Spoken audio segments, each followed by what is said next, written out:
dunks and crossovers. Yeah, That so epic game. I wrote this one. I don't know what anyone else was thinking when they were trying to make anything for this mixtape, but I thought very selfishly, there's no basketball RPGs. Hell yeah, There needs to man. be a basketball RPG. When I was talking that there was another game that I wanted to try besides Pancakes, this is the one. It's Nice. weird. I've never thought of a basketball RPG, and I know nothing about basketball. I want to see how. I was about to say, is basketball popular in Brazil? Because I feel like it's a very American sport. Nope, it's not popular at all, which is why I want to see, man. Cool. Right Hey, on. we have a Brazilian head coach in the playoffs right now. So That is true. That's really cool. but yeah, I stole this this quote from a basketball YouTuber, Clayton Crowley. He has a series about the greatest of all time and who that could be. I thought it was perfect to just kind of set the tone for this game. This game is mostly focused on the mechanics of not necessarily the rules of basketball, but supporting basketball play in an RPG, because so many RPGs are focused on combat or Right. for whatever reason social combat, or there's like dating RPGs for some reason. But I wanted to try and keep it simple enough to where people who have no idea the actual rules of basketball could figure it out. So they don't need to know the rules. Yeah. They just need to see these skills and be like, okay, I can see how I can kind of put these skills together and play a game.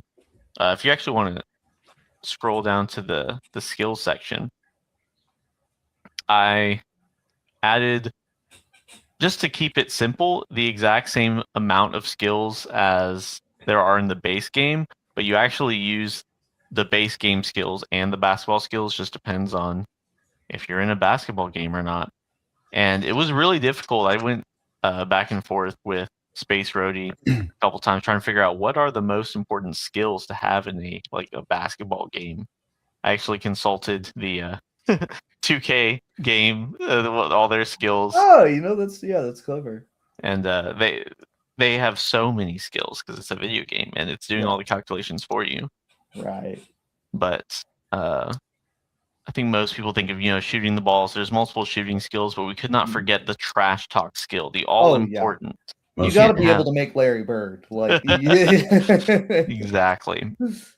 And so we put all these in here, and I left it very loose in terms of I didn't want to make Pathfinder the basketball game. No offense. No, I don't think it would work. So I gave some examples of some interactions between skills, but it very much is like you just describe what your character is doing. Right. And in the moment, we'll figure out, okay, what skills are going to be rolled. Our skills are going to be rolled at all. And go to the... sorry, go ahead. No, I was just going to... Sorry, I'm interrupting, but I think that works super well for a game like basketball where that literally is part of the game, is ref's discretion. Is a ref going to call that a foul at all? Are they going to call it a flagrant foul? Or, so... Actually, that brings up another point, is I was trying to figure out how is like a turn order supposed to work in a basketball game. Right. Because like obviously in like our kind of RPG world, we just all kind of accept things like either initiative or at least like, okay, one person goes and another person goes, right? But in a basketball game, even though it's the same as in combat where everything's happening at the same time, in the basketball game, everyone's also focused on one thing, the ball, right? And so it's very interesting. I kind of left it up to people's discretion just to be like, okay, describe how you're doing it. I mixed up the skills so that there's off-ball skills as well as on-ball skills. And I was never really sure the best way to run a whole basketball game, which is why I put a couple options in here. Nice. So you either play to a score like 21, you can simulate a quarter, or you can set a timer. And I'm actually really interested to play all three of these different methods. I think that as a game master, if I'm running something, I would actually use different methods for different situations. Ooh, a real life timer is really cool. It's really evocative, like basketball stuff, and it hammers on the idea that you're playing in real time if you're playing. 4D. I'd probably do something like a minute timer per shot clock. Yeah, exactly. I was just thinking, I was like, man, and you could even have the coach in the corners calling time and do it in real time. Mm-hmm. Something then, I really go ahead. like about it is it's so normal for us to have combat rules and stuff, right? Yeah. Even though none of us, Flame Zombie excluded, know anything about how combat works or the rules of engagement, right? The rules still work, and I find that a lot of people are like almost like they can't shift that to something like basketball, Mm-hmm. you know, where like, yeah, I know nothing about basketball, but I read these rules and I really want to play them. Right. You know. Yeah, I'm hoping that I'm not sure how much of a overlap there is on the Venn diagram of hardcore RPG players and basketball enthusiasts. Yeah. But I'm hoping that it's easy enough to play for people who are just like vaguely familiar with, oh yeah, I think the ball's orange. Well, Which would be me, right? Yeah. And I love how this is like a genuine old college try at this concept, right? It's not not done for a joke. This is really cool. I really want to see it done. When you did this, I thought this was so genius because I was like, dude, arguing with the GM is almost diegetic here. I'm just gonna be arguing with the ref. Like, the fuck do you mean that's a flagrant foul? Oh, I just got $10,000 fine by FISA because I dropped an F-bomb. Damn it! It's like, you know, like, just immediately thinking about all of the stuff where it's like, it almost suits itself turning the beer and pretzels game into a serious game because that's what basketball is. You know, it's taking something that was originally just a fun pastime into something that is serious. Hey, that's exactly what we're trying to do with 4D, you know? So that's so cool. And actually on this next page is kind of another one of my attempts to make it simple for people to describe where they are on the court without knowing all the names of the court. Yeah. Like, you don't need to know where the baseline is or the elbow or all that stuff. It's like, hey guys, there is 6 sections of this court. Just describe where you're going on it. And they're wide areas, right? So you can visualize where you are in that area. And it doesn't even necessarily matter that everyone is visualizing the exact same part of that area. Right. Because, I mean, rules and mechanics wise, it's very loose to make it simple enough to focus on the role play and not be like, well, I can move 6 squares so I can make it to the paint, I think. Right. Nobody when playing or watching basketball is thinking that, like, right? No, you're worried about like, oh shit, that guy's a really good ball handler. Can he make it to? You know, I don't know if he can make it to the 2-point line or if he's gonna have to Hail Mary it or. Yeah, right. What I remember most of like reading through this is the super critical mechanic you have your jersey number. Like Like let's skip to that one. Let's skip to that one. Right it's right at the end, actually, I think. That is so cool. Yeah, so I was just envisioning, I don't know if any of y'all have seen, we're shrinking the Venn diagram down substantially. But I don't know if any of y'all have watched Kuriko's basketball, the basketball anime. But yeah, they get into the zone, right? And it's just like everything's working for them. And we all kind of, in our own hobbies, understand what that's like when you're in a flow, everything's going well. So I just threw that in there. It's like, yeah, if you roll your jersey number, everything's easy. Nice. And so that was really cool. I kind of envision like on the off chance that 2 players both roll their jersey numbers at different parts of the game. Now they're just like going at it. Something would be very cool. Something that Kuroko no Basket and other sports anime, like Initial D, which is a sports anime. So watch it and come back to me if you haven't. They get that like flow state so well. Like where if you've ever been in a sport and you've been either totally demolishing someone or being totally demolished by someone, that like pause, negative frame feeling of like inner monologue of like, literally nothing I do matters. Like just everything is working or nothing is working. And this guy is just, it's his game right now. Like that feeling is, right. Great. I had the idea. I was trying to figure out, I was actually talking with Elf Hunter over some chicken wings, trying to figure out are Yeah. the positions in this game gonna work. And I was thinking Right. like, okay, well, if he's taller, then like your shooting would be more difficult, but the dribbling would be easier and all this stuff. And then literally like after like 2 hours of discussing this, I was just like, what if we just make the positions basically classes? Yeah, Or that's careers? So that's how we got to these here. Basically, like these are things that you have to spend some of your skill pyramid in, which you get a whole nother skill pyramid for your basketball skills. So these positions, like, okay, a point guard is minimally skilled at dribbling. Like that's just that they have to be. Right. Otherwise, they can't really play the game. Yeah, The center, right. he's the big guy, right? He has to be minimally skilled at blocking. Yeah, because I mean, you wouldn't. Otherwise, how are you a basketball player? Right? Yeah, right. That's sort of the player buy-in, right? It's, And I was working on like how many of those skills should there be that you have to spend them in. I think at one point it was like 7 skills, but I ended up shrinking them down to only 4 to give you more freedom. Because I mean, in the modern NBA, you have massive departures from what like we saw even 10 years ago as what is a shooting guard, what is a point guard. yeah. Oh, that's a great question, Melnick. So that's Mike, right? Yeah. So if you actually back up a couple Yeah. pages, in obviously we don't always have the correct number of people to be on a basketball game, right? So there is 1v1 rules or character versus character rules where it's like, okay, whoever's at the table, they're playing like one person in the basketball game, right? So you're playing 1-on-1, 2-on-2, 3-on-3. And I think this is probably, in my opinion, the most fun this game probably gets because everyone's maximally involved all the time.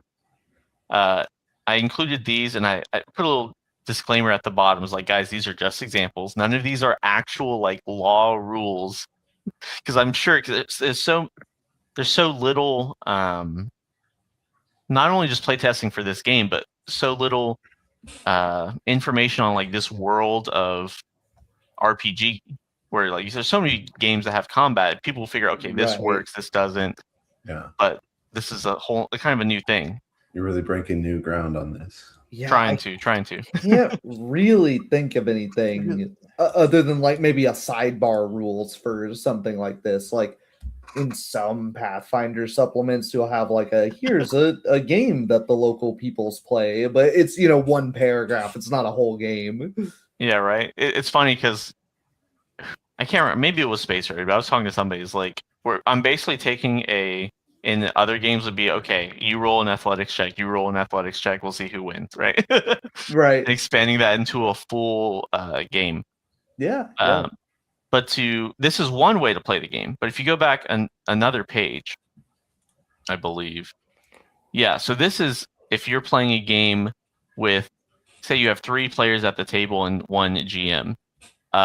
Obviously, I don't want anyone to try to run a 5-on-5 in that scenario.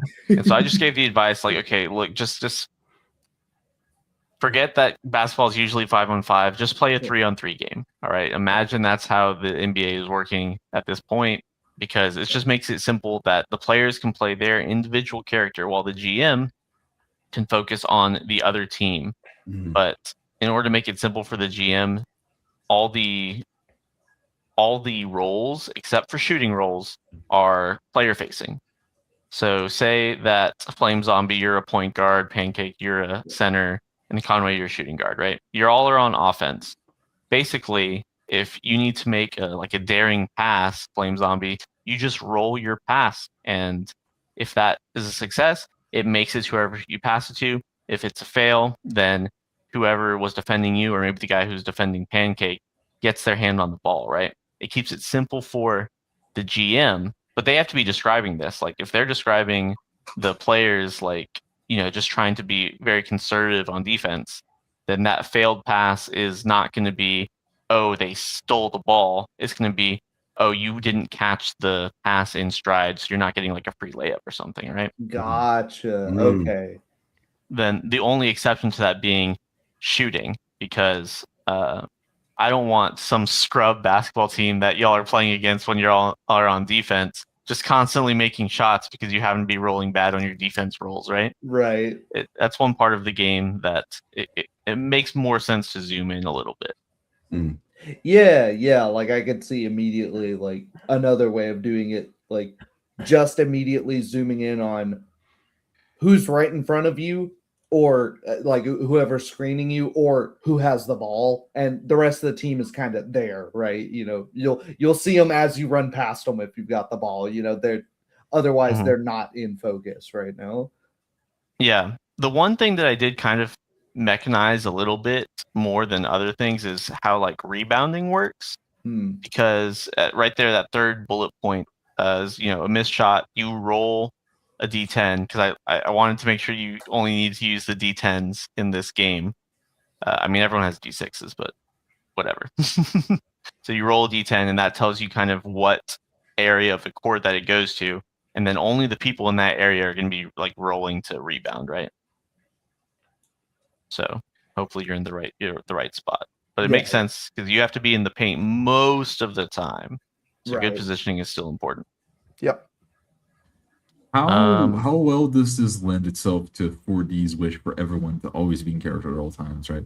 Because if you're not involved in the current play, you really are just sort of on the sideline. Are you supposed to take a turn when that occurs? Yeah, so there's no real advice in terms of like how the no order or initiative, something like that. But we'll take the example once again: Flame Zombie being the point guard, Pancake being the center, and Conway being the shooting guard.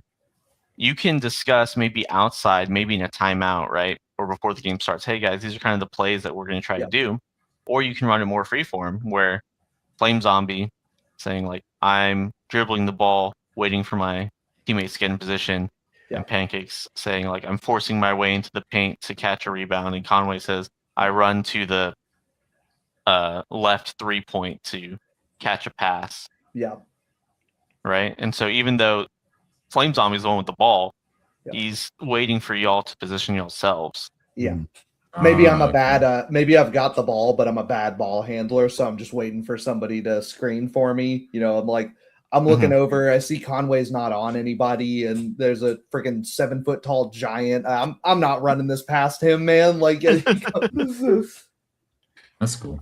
Would you say everyone declares their action before everyone rolls and gets the outcome of it?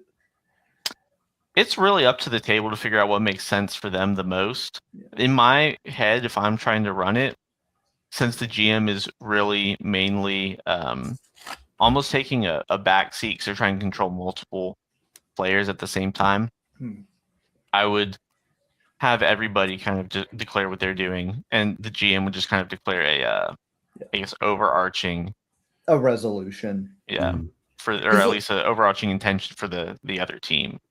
I think that's pretty good too, because that's kind of how basketball works too. I mean, you don't really have any teams that know what they're doing. Just like, fuck it, we'll run it. That doesn't really happen. You kind of plan out, set everything up, and then once you see your opening, okay, now we'll do something. Exactly. Most teams now are running a pretty solid setup first before they try to make something happen. Mm-hmm. And I'm interested to see. The more people play this game, there's sort of a skill to it that's apart from the RPG. And in the description, it's like, okay, well, I am a center and I have a high screen skill, right? But how you're using that is really up to you. Are you screening for the ball handler so the ball handler can get open? Or are you screening is Pancake screening for Flame Zombie? Or is he screening for Conway so Conway can get open so that he can get an open shot so that I can from the pass to Conway and then Flame Zombie, right? Yeah. So, yeah, it's a deep game. Yeah. Mainly because basketball itself is pretty complicated. Yeah, exactly. I already love how in just this short example we've got so much movement going on and so many already got decisions to make and people to get pissed at you afterwards where it's like, why did you shoot, man? You should have just passed to Conway. He was wide open, and you hear the newsreels the next day. For sure. Oh, that is one other thing. If you scroll to the setting page, so I did want to make it abundantly clear to anyone reading this game that this is not just you play basketball. What you show up and you play basketball. Yeah. Other than the professional setting, every single one of these settings has off the court things that you should use the basic rules for and figure that out. I give a couple ideas, almost like I guess sort of scenario seeds. My preferred one would be either school or street. I feel like those are the most It's immediately what I was thinking. easy Of, to kind of go to. But the whole core rules of this whole mixtape they're very strong rules. They're very robust. And so I just completely left them where they were to allow you to sort of like, focus in on stuff happening off the court with that. And then with the stuff in this game, you can focus on the court stuff. Yeah. Think of a sports movie. You've got right. off the court stuff. You got emotional scenes. It's like you walk into the gym at midnight, someone's already there. I'm working through some stuff, man. Yeah. Or, Oh, that's cool. There's all kinds of drama going on with your family or your school or something. Yeah, I immediately thinking college ball, like you could have your best player on the team that's just he's straight D's and it's like, bro, we got to fix something here. Like exactly. As I think most people understand, in any hobby they're in or even in your job, even though it may be the same mechanical things that are happening, the surrounding situation is what can lend more and more weight to whatever's happening, right? Yeah. If I'm playing a basketball game where it's like, oh, it's just a basketball game for fun, ha ha ha. Yeah, I mean that's fine. But if you're playing a basketball game where, oh, there's a college recruiter here, I need to try and wow them, right? Or maybe it's like I'm playing against the guy who stole my girl. Exactly, right. Show him up. Yeah. That reminds me, I think you wrote somewhere, you were like, what? A game with no combat? Yeah. That's in the playing basketball technically, those rules are still there. If you want to just punch a guy on the middle of the court. Yeah, maybe. Yeah, it might be like, okay, whoever our worst player is, you're just going to take that flagrant foul and just elbow him as hard as you can. Like that happens. We've seen it happen before. There you go. And one thing I did make sure to also call out was that you don't need to know the rules, like the specific rules of basketball. Yeah. Like most people kind of know like out of bounds and they kind of understand, there's something about you have to dribble the ball, right? Yeah. But you can use those as like descriptive things. Like say you fail a pass. Yeah. That pass can go out of bounds, right? Yeah. Or maybe the guy he doesn't catch it correctly, ends up traveling. Yeah. Lots of things that you don't need to be worried about in terms of actual rules in the role-playing game that can be used for description. Yeah. And of course, refs miss stuff intentionally or otherwise. You don't gotta tell me that. Some of the traveling recently has been egregious, man. Don't worry, Flame Zombie. I slipped the ref $1,000. Yeah. Oh my gosh, dude. That's part of the role playing out off the court. Just slip the ref a couple 20s. Suddenly, all of your defense roles become easy. Maybe I could take a few steps. Bro, I still remember raging at Joe Crawford's calls from like the championships in like 03 or 07 or something. Bro. The Spurs versus Heat games. They have had it. I'm going to talk ball only briefly here because they have had it out for SGA. Like, oh my god, talking about foul baiting. Oh my bro. When the game saved the clubhouse, exactly, Mike. Exactly. Yeah. I'm already thinking of like, man, doing street level, having like maybe a gang subplot, like the That's Warriors, what I was thinking immediately. Hell yeah. Yeah, where it's like, you come to basketball the next day and it's like, what the hell, man? You've got one arm in a sling and it's like, bro, what happened? It's like, I've been playing a little too good. They paid me a visit last night. I'm thinking a bit less realistic. It's like, guys, we need to stop the gang war. We have to settle it with a game of basketball. Yeah. Everyone shakes hands after. Yeah, so everyone's like, dang it. If only I shot just a little bit better. Yeah. Now he has the chop shop. we will stop selling drugs. Cops versus gangsters. Oh man, I love that kind of like silly stuff that can Yeah. happen. There's like 80s. The Yeah. movie, kind of movies they don't make anymore, right? Yeah. You Oh could yeah, do- did I? you Okay, could do I the- didn't put it in.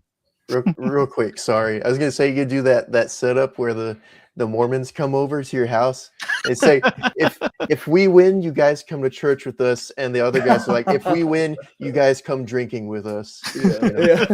Dude, I love that. And I love how like some people might like think that this is weird, but like look at how much like a depth you can bring to something Mhm. with that concept. That's really cool. Yeah. Like I said, it's like an actual basketball RPG. No funny business. It's really cool. Yeah, it's a real college try. Yeah. I mean, think about video games. You have people who literally they don't care about video games. They play gun and ball games, you know? Yeah. And so it's like, well, we have the gun games. We need the ball game. Right, Exactly. right. Yeah. And you can really see how varied the 4D mixtape is, right? I love the concept of a mixtape. We didn't even need to try that hard to make everything varied and interesting to play. Right. Yeah, maybe in the B side for the next mixtape, Yeah. I'll put in a scenario. Yeah. Hell yeah. Yeah, that'd be awesome. This gave me, I just wanted to say, not really a question, but this just gave me so much idea for my own game that I've been working on, which is kind of a fantasy MMA fighter thing going on where it's gonna have a focus on one-on-one, obviously, but the rest of the player characters will obviously either be their own fighters and have their own day, or be, the cut man, the corner man, the coach, the people that are taking active roles in a one-on-one fight, but things that a lot of people don't think about, in MMA fights. They're not really paying attention to what the cut man's doing, what the corner's calling out, because the corner's usually not mic'd up for one thing. But yeah, that'd be sick. I think We need what more this niche shows, RPGs. what this shows is that it's unfortunate that RPGs most prevalent like consumer are a bunch of sweaty nerds, because there's some really cool untapped potential here. Well, now they can be sweaty nerds playing basketball. Yes, you sweat for a reason, guys. Don't be Yeah. sweaty because you haven't showered in 4 days. We could even go outside and play for real, perhaps. Amazing. That might be a step too far. Yeah. That's a LARP at hold that on. point. Come on. Yeah. Can we include a page that just has fake grass in it on the print version of the Like game? Earth, yeah.